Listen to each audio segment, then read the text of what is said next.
So hello and welcome to another session of Great Shouts Marketing and Growth Interviews. I'm Ed Davidson. I'm a fractional head of marketing, work with early stage startups, kind of Series A, Series B.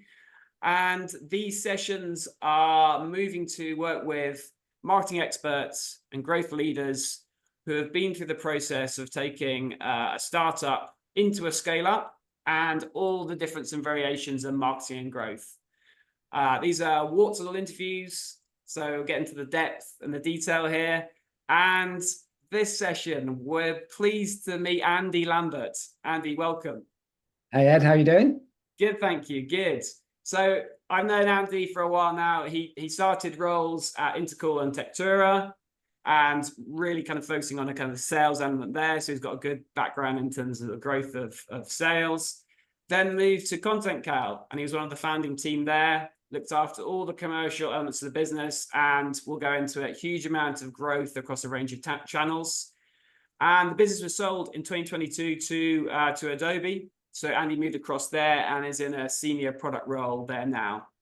And in his spare time, he also wrote a best-selling book called Social 3.0, which kind of shows how B2B companies can grow through content and through online communities as well. So fascinating to get into that. So Andy, good to have you on. Yeah, good to be here, Ed. Thanks for the invite, mate. No problem. Okay, so first question, I normally kick things off at a bit of a base level is, how do you define when a startup moves into a kind of scale-up phase? I'm going to define it by funding rounds initially. So I would say late stage Series A, and by the time you're Series B, you're a scale up, I would say. Typically proven product market fit. Companies get it. It's not a project anymore. It now is a proper business that has unit economics around it. That's typically my view. Makes sense. And those unit economics in terms of the KPIs that you manage or measure at kind of startup stage rather than scale up, how did you see that kind of changing, say, with Content Cal over time? Yeah, well, from early stages, it's purely just sales and revenue, right? It's like, what can we get and how much can we get it for? It's as easy as that. So revenue is the only thing we cared about. And by hook or by crook, bringing in enough money to keep the lights on was the main approach. As that matured, however, and as our channel mix matured, then as you'd expect, you start to evaluate the performance by channel, and then you're starting to look at cost of sale. Then you're looking at average sales price. Then that will evolve into deal velocity as well. We did a lot of work around deal velocity later on and looked at pipeline velocity per channel, which I think actually unveils some really interesting stuff. And then probably the most mature metric we got into towards the end of our journey pre-acquisition was about net revenue retention, because that's like, a really nice holistic number to look at your customers expanding. But that was only later on in the journey. Once we've got a fully formed customer success team, we were trying to actively land and expand accounts and proactively keep them, because churn was a thorn in our side for a long time. And I suppose, double click on that a little bit, with that churn element to it, especially kind of as you have the model within Content Cal of the kind of elements of free and bringing in the right customers. Was there a kind of consideration of bringing in lots of customers at the beginning and seeing which customers were the best fit and then going after those ones a little bit later? How did that kind of evolve? Well, when we were looking at churn, we weren't necessarily looking at churn of free. We'd see that as a slightly different metric of like product activation, first mile analysis, that kind of stuff. Where that would be more of a kind of product metric that we would look at. And one of our North Star metrics would always be like first time activation and driving that forward. So churn was really about that percentile of the amount of people that have paid and then subsequently cancelled, which we had running at about 5% monthly churn, which was still too high. And that was a real burn for sure and caused us much consternation in meetings with investors as well, because the type of businesses we were going after small, mid-sized businesses, and a lot of our customers were small. And I think anyone selling like SMB SaaS will be in the same camp where churn rates are a bitch, basically. And did you kind of talked about like the channels there? How did those channels evolve over time? And I think, you talked about it right at the beginning there around, say, direct response channels, or channels that you could have a level of kind of spend on X and get Y return, versus maybe other channels where there was better kind of velocity or more stickiness, but it was a bit harder to interpret kind of the results in that way, especially around CAC. Good Lord. Right, I'm trying to unpack. Early days, we had initially a build it and they will come mindset where literally launched a thing, landing page and sign up form. You're like, okay, great. Let's now run some Facebook ads, and shock horror, zero conversion, literally zero. Drive a few sign-ups, etc., into like free trials, etc., but very low conversion. No surprise now, with my more bald and wizened head on, I now kind of understand the impact of brand.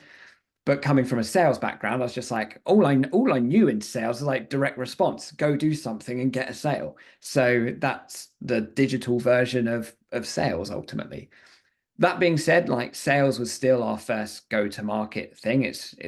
Uh, and it's always a benefit when SaaS founding teams have someone that is happy just to get on the phone, go meet people, just do whatever it takes just to drive those initial sales.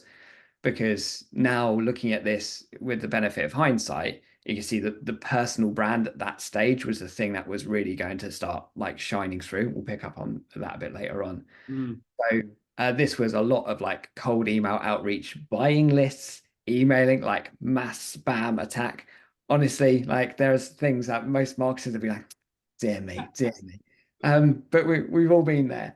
I used a really interesting tool called, I don't know if it's even available anymore. It was called Growbots. I think it was a Russian tool, which tell you probably what you need to know. Where basically the data quality was really good. It was basically you would give you 6,000 new leads every month, basically just cold data.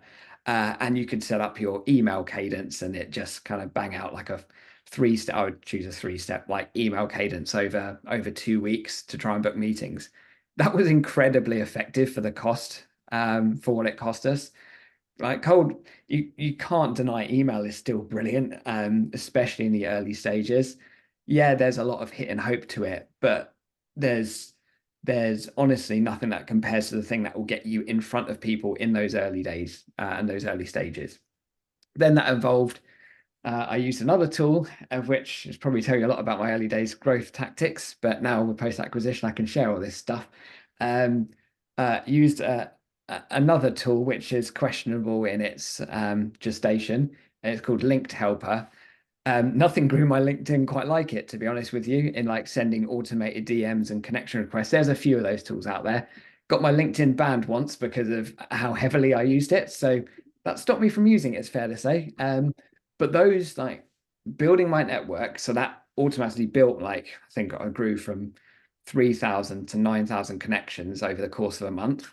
And I've never grown like that. I'm fairly big on LinkedIn, but I've never grown at that rate. But anyway, so that was a really useful way of getting content out in front of people and then cold DMs and booking meetings. That was early stage. And then as it evolved, then we went more into paid heavily. You'll know this from your time working with us, Ed. So a lot on Google paid search, obviously a lot of like paid social too. Paid social, considering we're a social media company, we never really got singing at all. We never really got good enough cost per acquisition. Google, however, did work because the unit economics worked out. It was the perfect kind of like 3-to-1 CAC to LTV ratio, right? So that was all netting out quite nicely. LTVs looked good, CACs were fairly controllable. But we also, as we got into more scale up stage, we tried to really scale that up. We started off spending like $1,000 a month, but we ended up going towards about 70 grand a month on Google paid search. And unfortunately, at that level, the CAC LTV ratio just did not stay in a way that would actually justify those unit economics, which is a real pain for us. And probably the final two things to add in that story right in the middle of our journey. So we founded it at end of 2016, sold in end of 21. 2020 was like an incredible time of growth for the business.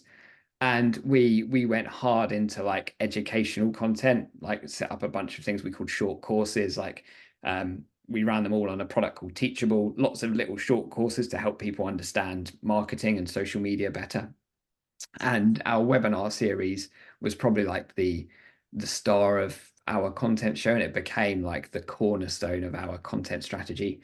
We're fortunate enough to host like really good people, right? And in some instances, we were paying guests, so it's kind of like early days kind of influencer marketing. Stephen Bartlett was a guest on one, but we got really senior people in social across businesses or brands that others in the industry also would easily recognize, and it gave us a wonderful halo effect because these people weren't customers of Content Cal, but attendees assume that they're customers of Content Cal because they're on our stage. We ended up having about 1,500 people join every single webinar. We ran one every single month. And whilst you can't see the direct correlation, you can't attribute, hey, someone's joined our webinar, they're going to buy it, buy the product. And it took a little bit of justification with the rest of our team to get everyone aligned with this. And you need to use more correlatory metrics to start proving it out. But when I remember doing this with, obviously, Katie, who is our head of content marketing. I remember Katie and I did some analysis over a quarter where we kind of looked at all of the sales that we've won in that quarter and looked at every one of those sales that had come through or at least joined one of the webinars over that time versus people that had not been there and just found us through paid channels. And they closed a close rate which was 75% faster at 50% higher values. So then you start to see, okay, we've got some seriously powerful correlatory metrics that just because we zoomed out, looked at a quarter and go, okay, now we can see the impact of our content strategy on our broader pipeline velocity metrics. And final point to say, and this is my word of caution for anyone looking at metrics, is that we were fixated on like weekly KPIs. Looking at weekly KPIs, you miss so much goodness because you're so zoomed in. You're too close to it. You'll know this from our Monday morning KPI meeting that you might have had the misery of joining a few times. But you're looking at it. You're too close to it. Yes, it's good to keep your eye on the metrics, but you miss what's actually happening at a macro level of your marketing. Long answer, but I think it's probably quite an important point. That's a fascinating point. There's so much in there. That's a fascinating point I was supposed to focus on initially, because yes, KPIs from startup to scale up, if you get fixated on the wrong figures, or if you zoom in too far, or even correlation versus causation, where you go jump to things, you think the data is proving it isn't. So fascinating, the ability to zoom out. And really interesting, I suppose, a lot of the time in terms of attribution, you have those, content metrics that help the close, especially in terms of the customer journey, but also account expansion. So the accounts that tended to take more as well, or take wider products because they have more intent, I think is fascinating as well. So really interesting, and really interesting to hear that evolution from very, very scrappy stuff to more how you got into really understanding those bits. So I suppose it'd be great to jump into what you were saying there at the beginning of that answer around personal brand and how much that ties to intent as well.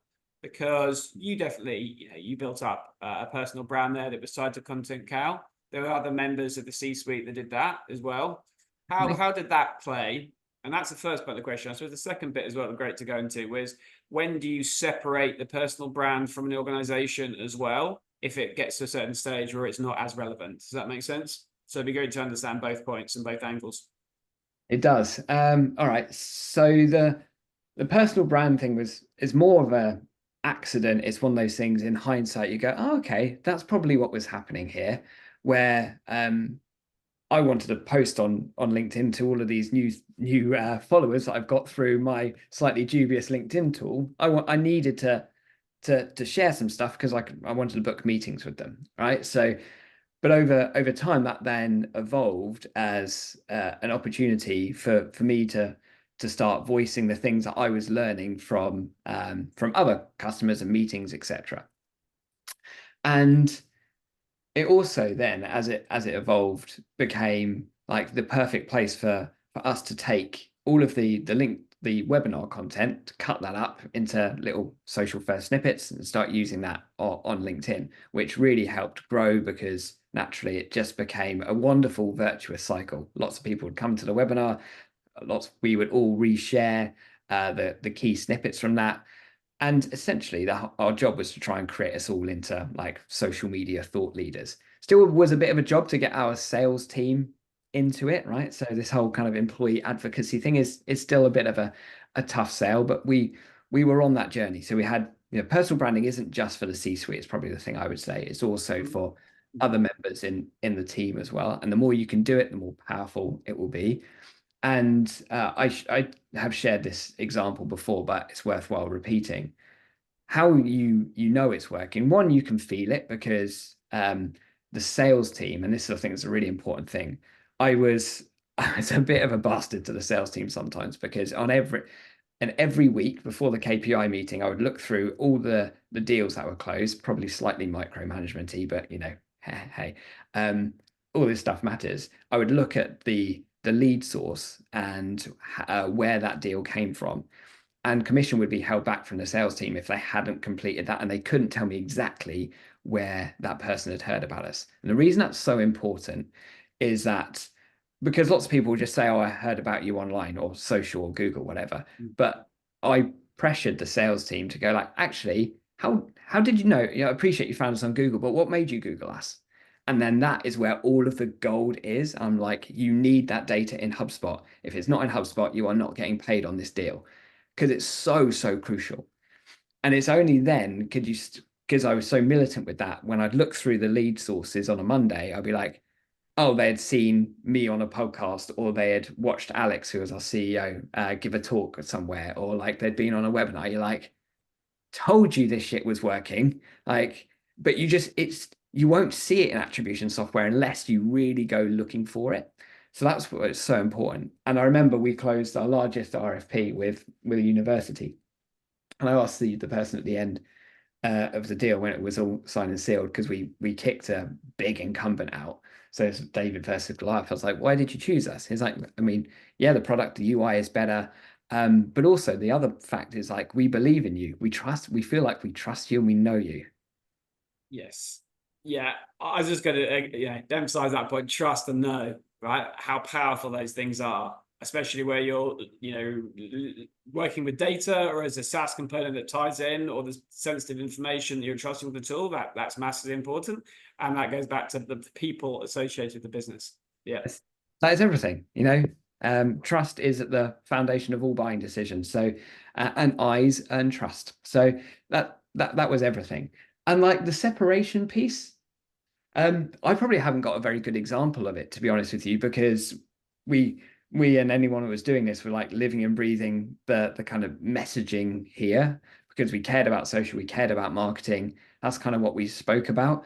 So there wasn't really a separation. And to be honest, it's not all I talk about online now isn't really separated from what I spoke about at Content Cal. And maybe that's part of the reason why. It's like I cared about this stuff anyway. I genuinely cared about like how people build brands and grow. And it's only just my love of this industry has only grown the more I've understood it, and the more that you've you've got very experienced, got underneath the surface of it and gone, actually, there's so much more to this, and there's so much goodness that that needs to be shared. Honestly, it's quite frankly, the career-wise has been the best thing I've ever done, is building a personal brand, because it's not only has been wonderful for building this business, it's also given, and everyone will know this anyway, but this will also be my starting point for the next business I do. Like we were just talking about before we went on camera, when I end up and eventually do another startup, where am I going first? I'm going straight to LinkedIn to get some insights. So yeah, I don't think there's a need to, if you can, to not separate, because it should be authentically you, and essentially you need to find a way that you can align that your mission with your brand's mission. Because for a long time, at a startup level, the personal brand will be stronger than your company brand. And to a point, just to really emphasize this, I don't even know if I'm really allowed to share it, but sorry, I'll do it anyway. Like, one of the main reasons for our acquisition, yes, metrics, good company, yada yada, but they're not buying a company unless they truly trust in the founding team, and particularly our CEO Alex. He's just an incredible individual, and you buy from people even when you're buying a product, and even when you're buying a damn company, you're buying it from a person. And similarly, I suppose, on LinkedIn, people follow people rather than companies, right? So they want to engage in that. I suppose going a kind of a step to around kind of selling versus product-led growth as well. Where do you kind of sit around decision is made with a lot of qualification even before you start speaking to a salesperson, versus a salesperson, there needs to be that personal interaction with them? So how much of that buying decision is made? And I suppose it depends on industries, but I suppose in that content cal example. For us, it was heavily sales based for quite a long time, to be honest with you. And the reason for that is a couple of fold. One, I guess culturally, because of my background, I'd always prioritized the human interaction in helping drive those decisions. And I think we closed faster. Our product wasn't, we were truly in a red ocean, right? We were in a very, very populated space. Everyone knew what social media products are about, but we did scale quicker because we were not only creating better content and creating better personal brand and all that kind of stuff. Our product was good, but there was no single game-changing vector versus someone else. It was very good. UI was probably the kind of standout. But not only do we have like that good content engine that we spoke about and the personal brand stuff, but we also had we're not afraid to pick up the phone and speak to people and make stuff happen, right? And I think it can be very easy with technology and think, all right, let's sit here with my A/B testing, set up some viral loops and get this going. But actually, people are busy. Sometimes they just need to go, hey, Ed, we spoke last week. You ready to meet tomorrow? And then just make that shit happen. And honestly, a good balance between the two is what a business would need. There was also a second reason that PLG never really happened for us too, because it takes a long time to set up these testing engines. From when I'm sitting with my Adobe product hat on, looking at the kind of kit that we're working with and the really, really well-defined experiments we can set up. We had none of that, nor did actually we want to take engineering resource away from creating things that the customers will value more, the core feature set of the product. That would take more engineering time away.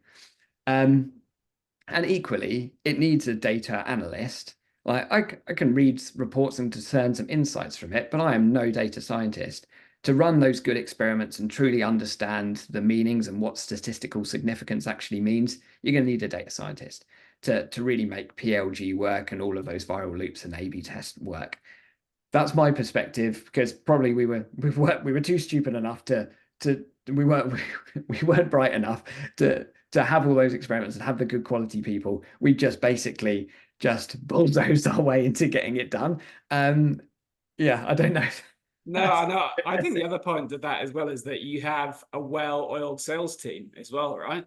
So if the sales team are working well, all pushing hard, and you've got it coming down from the top as well, together with all that content that supports them to help them make those sales, you don't necessarily need that product-led growth. I think it's I suppose the interesting piece in terms of I see that kind of product-led growth cutoff is if you're doing cold sales at the early point that you were saying before, versus where a lot of the discovery is happening through the content or around the products or even in communities and engagements there. So when the lead comes in, they're not gimme, they're not ready to go, they need some persuasion, but you can expand on it, you can go from that position rather than a hardcore outbound where there's no marketing component or brand associated with it. Correct. Yeah. I think, yeah, you're absolutely right. And just to kind of emphasize that a little bit more, because one of our problems in our product, because any content product, there's a bit of a cold start problem. It's like you come in, you see a blank calendar, and you're like, okay, well, that's fine. But the value of the product only comes when you start creating. Kind of similar to Notion, really, or any kind of any product like that, you're like, okay, here we are, blank canvas. I need to then figure it out. That's why we struggle with activation quite often, and it's a challenge that we're still trying to solve today. We've got more refined ways of solving it, but it's still a problem. Trying to get people to get that first aha moment in a product is very difficult. So two things help solve that. Hence, one is the reason why we invested so heavily in educational content, because people have got to see the art of the possible, understand what a strategy looks like, so they can go, right, aspirationally, I want to go there. Talking about aspiration, that's why we had such great people attend our host our webinars, because it's about aspiration. That is the art of the possible.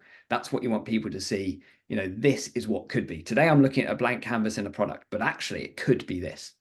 And that's also where salespeople that understand their craft and expert in this industry too really helps, because that really helps navigate people through, like, oh, right, well, I'm using spreadsheets and doing this kind of process today. And they can transfer that from what users are doing in their own environment today and transpose that onto what it would look like with Content Cal. And that's where salespeople are, if you have good ones, are magical, because they transport someone from there to here in a much more effective way. And that is what we couldn't ever figure out, a good PLG type of approach to get enough activation so that we could truly get PLG singing. If you've got a product where you've got loads of activation, lots of active users, but they're using it for free, PLG can be wonderful. We probably would have invested more heavily there. But because activation was low, PLG is never going to fly. Does that make sense? Makes sense. Yeah. So just moving then on to teams, I suppose, in terms of the hardcore team at the beginning and how you expanded out the team. Any kind of recommendations there? Anything maybe you didn't do right? How did you influence the culture? All that good stuff. Be interesting from startup to scale up. Cool. Yeah. So lots of stuff we didn't do right, and stuff we accidentally fell into doing something very well. One good thing, so 3 founders, one CEO whose basically sole job was investor relations. So Alex spent his whole job with investors, a whole time with investors, vision and painting the picture for investors. So that's a wonderful privilege for a CEO to be in that position, where he's not worrying about the marketing, sales, the revenue engine of the business, focus purely on making sure we've got enough capital to fulfill our ambitions. A guy working on product, leading product from a design perspective, directionally, and working with all of the engineers too. All of our engineers in the first instance were all outsourced too. So there's only 3 of us. And then me, like you said, like all commercial elements of the business, finding customers, keeping customers, and keeping them happy. So that like dissemination of responsibility really, really crystal clear, which was great, which allowed us to like, okay, we got they're the fundamentals right there, right? So on a business, good product, funding, so you're not keeping the walls on the door, and you've got the revenue engine customers. So that gave us all our 3 areas of expertise and our 3 kind of domains that we can build upon. Now, the biggest mistake, and I made this mistake multiple times. And to be honest, I'm a bit of a shit hirer, if I'm honest with you. And I have this romantic notion of like bringing people with no experience, but with the right mindset and making them become wonderful. In a startup, and I did this when I was building sales teams, and it worked better. But in startup, you're just so busy. You've got so much going on that you can't spend the time. Well, I found I couldn't spend the time that I would want to in helping nurture people. If you've got people with that right mindset that are like just hungry just to go figure it out and get it done themselves, someone like you, for example, brilliant. You just need to go hire them and go crack on. But that's a unicorn, someone that's not willing to get, fine with not getting paid very much, no experience, but has an incredible mindset. If we could find lots of those people, that would be great, but it's very hard to. So actually, early on, I should have had a higher bar for hiring, rather than my kind of romantic notion of like bring them along and then, hey, you get equity in the business and we'll all be millionaires, didn't quite work out like that. And I think it's only when we really started leveling up our hiring strategy. And to be honest with you, when I think it was mid 2019, we really started to formalize the business better. We brought in Jim, who you know well, as an MD.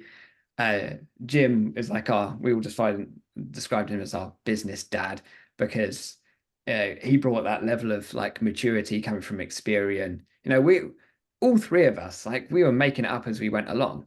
So, by hook or by crook, we figured it out. But like Jim had been there and done that, and he added a lot of structure to the business. So we called him MD, but really probably more COO. And that chief operating officer, as you're starting to scale, is such an important hire. I didn't see it at that time, to be honest. I was like, I don't get it. It's fine. Like, you're in the chaos. But actually, Alex is called to Alex is the CEO, to bring in Jim. Very smart, because that then formalized things, raised the bar for hiring. Yeah, we had to raise some more money to hire good people, but yeah, good structure. Having someone that really can own the hiring process, of which Jim did as a COO, similar to our own spheres of responsibility. Like, having someone that main focus is on hiring really helped, because we've all got our heads down on our other spheres of the things that we wanted to focus on. So that's probably my take. Yeah, and when you were going through that kind of process and expanding the team, what was the kind of balance between bringing people in-house versus relying on kind of agencies, and where was the best balance that you saw there? So I think you were working with, say, a paid search agency. I think that was external, for example. Would you have brought that in-house in hindsight, or were we a right time to do that? What was that balance like?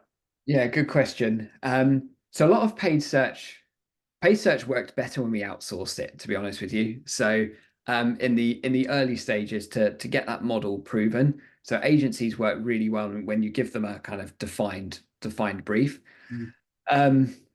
However, like the content piece, I would hugely advocate for not outsourcing, because the organic content, that needs to be you need to own it, and you would spend far too long speaking with agencies about it. We tried outsourcing like SDR and lead gen stuff. That never worked. That has to be internal. We tried outsourcing like people doing LinkedIn DMs for us as well, like taking over our CEO's profile, doing a load of LinkedIn DMs. That didn't work. So it's those things that sound quite tempting as like shortcuts, be like, oh, so someone's going to promise us loads of leads, etc. It doesn't really work. Well, it didn't work in our instance. So the balance is really for things that have a very defined scope, and they're very easy to prove or disprove, like paid search. Great, definitely outsource. What else did we also outsource paid social for a bit, which was fine. But then we brought that back in-house as well. I think that's probably where the balance is. And also like recruitment was another thing. We hired as we were growing so quickly over COVID, we actually hired someone as a contract, as a recruiter internally too. So that really helped. That makes sense. Yeah. Look, Andy, we have gone over. Thank you so All right. much. It's flown by. Great. Well, that's amazing content as usual. Andy, one last question, which I always ask. What is the one best piece of advice that you could provide to a CEO or a founder going from that stage, from a startup to a scale up? The best thing that you can do as a business is invest heavily in a community around your product, that will propel your growth from into the future.